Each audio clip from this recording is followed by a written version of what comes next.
మీరు సోరియాసిస్ గురించి వాటి లక్షణాల గురించి అడిగారు. ఈ సోరియాసిస్ అనేది మనకు కామన్‌గా ఏంటంటే దీన్ని పొలుసుల వ్యాధి అంటారు. చర్మం పైన పొలుసుల్లాగా అంటే చేప పొలుసుల్లాగా తయారవుతుంది. ఇది ఇప్పట్లో చాలామందికి మనం చూస్తూ ఉన్నాం. మొదట మనకు సోరియాసిస్ అనేది ఈ తలలో చుండులాగా మొదలై శరీరం పైన చిన్న చిన్న పొక్కుల్లాగా వచ్చి తయారవుతుంది. దీంట్లో చాలా రకాలు ఉన్నాయి. బట్ ఇప్పుడు ఉన్న పరిస్థితుల్లో ఏంటంటే సోరియాసిస్ను ఆటో ఇమ్యూన్ ప్రాబ్లం తోటి కూడా ముడిపెట్టే ఉన్నారు.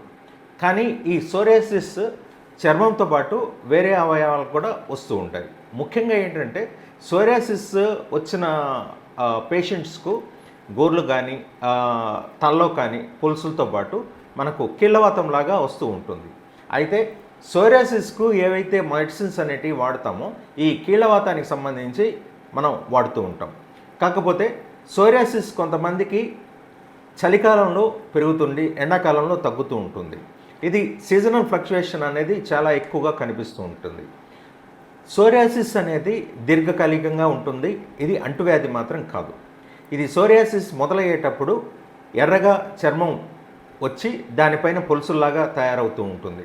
చాలామందిలో ఏంటంటే ఈ సోరియాసిస్ చాలా ట్రీట్మెంట్స్ డాక్టర్ దగ్గర తిరిగాము, అయినా కూడా మాకు ఫలితం లేదు, క్యూర్ లేదనేసి అడుగుతూ ఉంటారు.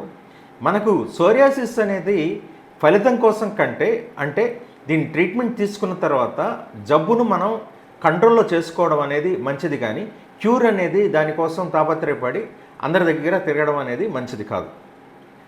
మనకు సోరియాసిస్లో చాలా అధునాతనమైన చికిత్సలు ఉన్నాయి.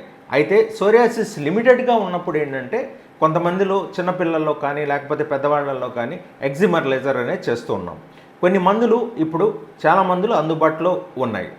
సోరియాసిస్ను మనకు ఈ మందుల ద్వారా లేజర్ కానీ లేకపోతే పోవా థెరపీ ద్వారా కానీ మనం అధికం కాకుండా అరికట్టుకోవచ్చు.